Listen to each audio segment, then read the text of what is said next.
নমস্কার বন্ধুরা, আমার চ্যানেলে আপনাদের স্বাগত জানাই। আজকে আমি আপনাদের বানিয়ে দেখাবো দই কাতলা। প্রথমে আমি মাছগুলোকে ভালো করে ধুয়ে নুন হলুদ মাখিয়ে রেখে দিয়েছিলাম। তারপর কড়াইয়ে তেল গরম করতে দিয়েছিলাম। এরপর আমি এক এক করে মাছগুলোকে ছেড়ে দেব, দিয়ে ভালো করে ভেজে নেব।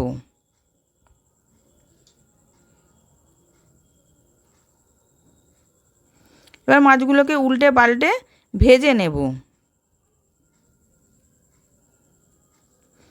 ভাজা হয়ে গেছে, আমি মাছগুলোকে তুলে নিলাম।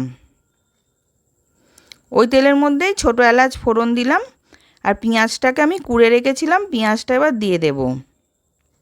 দিয়ে পেঁয়াজটা হালকা করে আমি ভেজে নেব।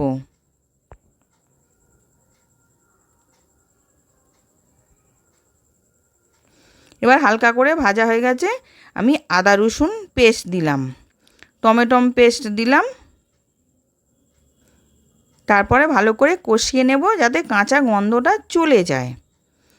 তারপরে আমি 1 চামচ টমেটো সস দিয়ে দিলাম, 1 চামচ কাঁচা লঙ্কা দিলাম, স্বাদ মতো নুন দিয়ে দিলাম। দিয়ে ভালো করে মিশিয়ে নেব।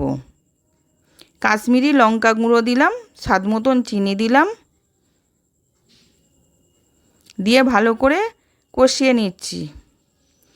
2 চামচ টক দই ফেটিয়ে রেখেছিলাম, এবার 2 চামচ টক দই দিয়ে দিলাম। দিয়ে ভালো করে মিশিয়ে নেব।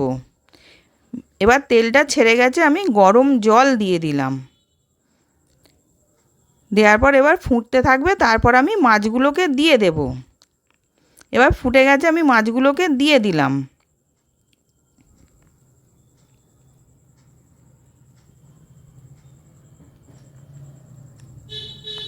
এবার মাছটা হয়ে গেছে, আমি নামিয়ে নিলাম। দই কাতলা রেডি। আশা করছি আজকের ভিডিওটা আপনাদের ভালো লেগেছে। আমি আবার হাজির হব আর এক মজার রেসিপির সাথে।